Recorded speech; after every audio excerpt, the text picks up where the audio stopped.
He's f***ed in the head. The world's f***ed in the head. And you're f***ed in the head because my f***ed up head is inside it. Squeeze a trigger.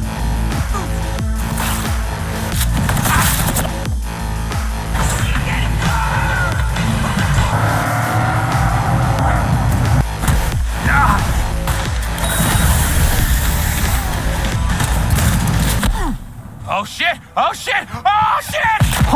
Oh fuck! I've been playing Cyberpunk 2077 for a while, and I can honestly say it's one of my favorite games in recent years. Even when I consider its messy launch, CD Projekt Red somehow managed to pull through and create a pretty stable experience. It took them 3 years, but it's finally at a place where I could consider this a finished product, and a great one at that. How good, you may ask? The fact that I've played through the campaign about 7 times, and I'm talking about a complete 60-hour run each time, should speak volumes given just how little time I have to play anything. I would say that I can't even begin to explain why this game has me hooked, but that would defeat the purpose of this video now, wouldn't it? Now, back in 2020, I had never even heard of CD Projekt Red, if you can believe that. I never played The Witcher 3, much less the Cyberpunk tabletop game. But at some point in 2020, as the game was getting ready to launch after an 8-year development cycle, word started to spread, and I couldn't help but be curious. When I heard that the game was essentially a first-person RPG, I didn't know what to think. Those two words don't typically gel for me. When I think RPG, I think old-school Final Fantasy. When I think first-person shooter, I think Doom. Mostly old-school pixelated Doom, but any version of Doom will work, honestly. When a friend explained to me the kind of gameplay to expect, I had to temper my expectations. The best way to describe the gameplay is take the first-person mode of GTA 5, set it in a post-apocalyptic Blade Runner-esque setting, give it a leveling up system comparable to what you'd probably find in most modern RPGs, and add in one of Keanu Reeves' best characters to date. You're starting to remind me of me, 50 years back. Minus the charisma. An impressive cock. Yeah, freaking Keanu Reeves is in this game. Can you believe it? And if that weren't enough, if you opt to buy the DLC, Phantom Liberty, you also get Idris Elba. Remember in the 90s when voice acting became a thing except it sucked? Stop it! Don't open that door! And now we're getting AAA caliber actors doing mocap in a video game. My, the times they are a-changin'. The problem arose when I realized that at the time of its release, I didn't have any hardware that was capable of playing the game at an acceptable frame rate. I had a base model PS4, but from what I heard, the game just ran like garbage on those base consoles, if it even ran at all. From what I heard, you needed to install a day one patch just to get the thing to launch, so that was out. I was mad at my brother that week, so for his birthday, I bought him a copy for his Xbox One. We're no longer on speaking terms. I also had an older gaming PC, but it was showing its age with even the less demanding titles, so when I tried to launch it on there, it wasn't a great experience. I've since had to ditch that laptop, and not because it was my choice. It just decided Cyberpunk 2077 was just too much for its tiny, aging CPU brain, and it committed suicide. Shame, really. That laptop and me shared some great times together. So the only way I could find to experience the game was on a service that is no longer around anymore. Yes, I did something that was fairly uncommon back then, and it's still pretty iffy today. I streamed the game. From Stadia, no less. Yes, I paid full price to stream the game using my dying laptop and an Ethernet cable. It wasn't 4K or anything, but it was definitely playable. The thing about it was, because Stadia was so new and had its own list of problems, whenever the game crashed, I was never sure if it was the game's fault or if it was Stadia just giving me sass because I wouldn't share my lunch money with it. Get your own banana sandwich, Stadia. This one's mine, and it's all I have in life. And it had a lot of bugs. Cars would randomly rain down from the sky, NPCs would glitch out and clip into buildings, oftentimes my weapon wouldn't show up in my hand, names of items wouldn't always appear on the HUD when I would go around looting them, which was a sure sign that the game was about to crash, and the biggest hindrance was that as I approached the end of the game, it would almost always crash after doing a side mission. The main quest line seemed to be mostly crash-free, but any detour ended up in having to restart the Stadia app, and during those last few hours, I was not a happy camper. Well, after finishing the game on my first playthrough, I thought, it was glitchy as heck, but I honestly had a lot of fun. The story was compelling, I loved driving around in Night City, which had a pretty large map. Keanu Reeves as the snarky, cynical terrorist Johnny Silverhand added a lot to the overall story, and I have to admit, even in its poor working state, the gameplay was addictive. I have probably seen every possible ending for the game, and I know every bit of branching dialogue. The reason I've kept coming back is that it's just so darn fun to play. I guess it's not for everyone, though. Even in its current state, as good as the graphics look and as much work as the devs have put into it, it's still plenty buggy.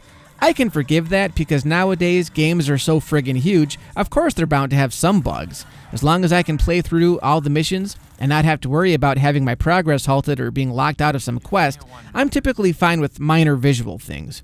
Once in a while, when I call my trusty chrome babe magnet, it'll fall out of the sky upside down. There were also a couple of times in my most recent playthrough where I miraculously fell through the ground and got locked outside of the confines of my digital reality. But thankfully my autosave wasn't more than a couple minutes away from where it happened. All in all, it's a pretty solid experience, and I dare you to play it and not find something that will keep you coming back. I mean, there's just so much stuff. But first, let's get the story out of the way. So who do you play as? Well, you're V. It's a simple name as far as names go, and the reason for that is because you can literally build a character any way you see fit, male or female, genitals or no genitals, I guess.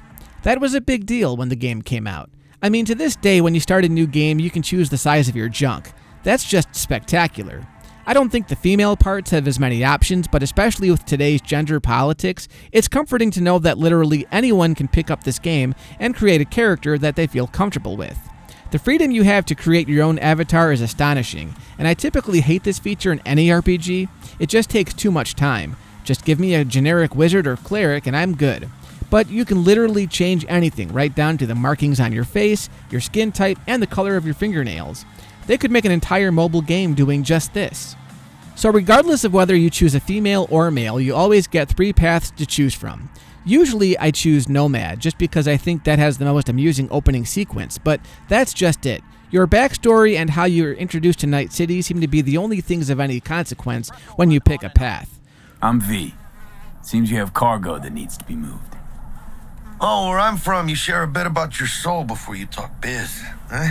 Once you meet your BFF, Jackie Wells, the rest of the game plays out pretty much the same. Some of your dialogue trees will change based on what you pick, but it's mostly trivial stuff and only ups the replayability a hair. There's a reason why I usually pick the Nomad. I don't come back to experiment with the different paths, because as far as I know, it doesn't really matter in the end. Likewise, picking between male and female can affect who you choose to bump uglies with later in the game, but aside from that, it has little effect on the way the game is played. So yeah, you're V, and you're a mercenary for hire who's looking to become a Night City legend by reaching the big time. You essentially do freelance work for fixers, the people who hire you for certain missions. Think of them as pimps. That would make you the hoe. Thanks. Jumping too soon. First, my help's got a price. This is where the majority of side quests come from. As you get further into the game, you'll meet more fixers, most of whom will call you up randomly and assume you've got nothing better to do with your life. And the more gigs you do for them, the more will open up. New gigs are opening up all the time, so your map is almost never clear, until maybe when you're in the last stretch of the game. There's always something to do, and just when you think you've done all the gigs in one area of the map, a new fixer shows herself and opens up a ton more. Then you've got the Ripper Docs. These are the people you turn to when you need new cyber implants installed. Yeah, it's one of those scenarios where everyone's a living, breathing computer, and you're not cool unless you've got some state-of-the-art penile implant or a rad camcorder stuck up your ass. You really gotta keep yelling like that? You even know how much it hurts? Like I'm screwing a goddamn pencil sharpener! Seriously, this is one of the things that makes the game so fun. As you level up, you gain perks, which you can then apply to a skill tree. The more points open up in your skill tree, the more implants you can attach, making you a god. That's one thing I'll say about the game that might turn off hardcore gamers. It isn't the most challenging game in the world, especially when you max out all your cyberware. You're running around, shooting rockets from your arm, double jumping over cyber psychos with your newly equipped leg implants, mowing down rival gangs with your double-barrel shotgun or smart-ass talking pistols. I'm not even joking. If you've played the game, then you've undoubtedly run into my good friend Skippy. Increasing volume by 66%. Name. I'm not deaf! But aside from your kick-ass arsenal of weapons, you also get nut-running skills. This is great for those who want something a little more than a straight-up shooter. Aside from your cyber implants, you also get a cyber deck that you can upgrade as well. With this cyber deck, you can apply all kinds of hacks that you can use on your enemies. Don't feel like taking on a group of metalheads head on? Hack into their local security system to distract them so you can sneak by quietly, or better yet, really mess with their day by disabling their weapons or setting them on fire. There's no limit to what you can do if you have the proper tech. Sorry, I got ahead of myself. So back to the story. As a freelance merc, you and Jackie Wells land the gig of a lifetime, stealing a piece of tech from a mega corporation, Arasaka, who basically engineers... Hell, they literally own the world apparently. Just think of them as a very sophisticated, much more threatening version of Shinra. Except the heist goes sour when the Emperor, Saburo Arasaka, shows up unexpectedly to stop his son Yorinobu from selling the relic to the West.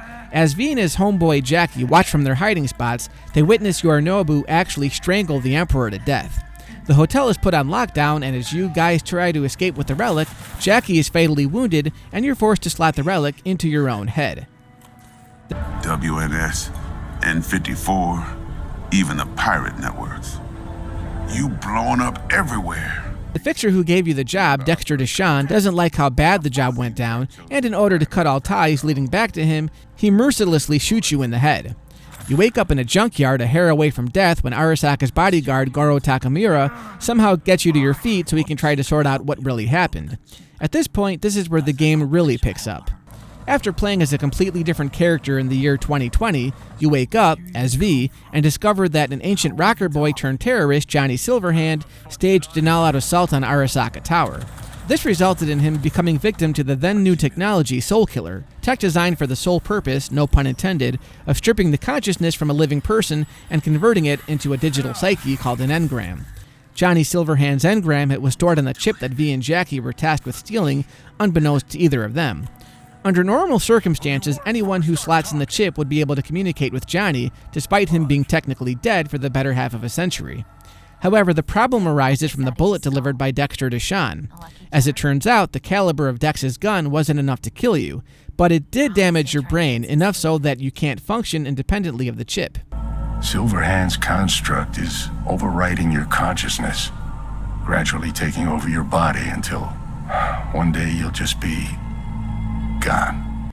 And because of how the relic works, Johnny's consciousness is overriding the damaged parts of your brain, which means that for the rest of the game, V is basically up against the clock as he tries to figure out how to survive before the city swallows him whole. From that point on, your base mission is to try and work for people who can point you in the right direction, ultimately trying to fight your way back to Arasaka so they can hopefully give you a clean resolution.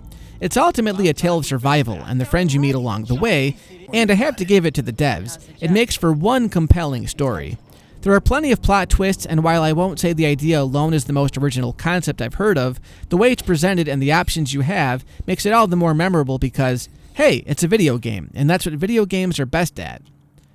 There isn't a single fixer or supporting character who isn't memorable. There are times where you're going on small quests, not related to fixers, for people you barely know, all because you helped them out at some other junction in the game. It doesn't happen often, but there are times where a choice you make early on will affect you later on. No, you can leave. I'm not serving you a thing.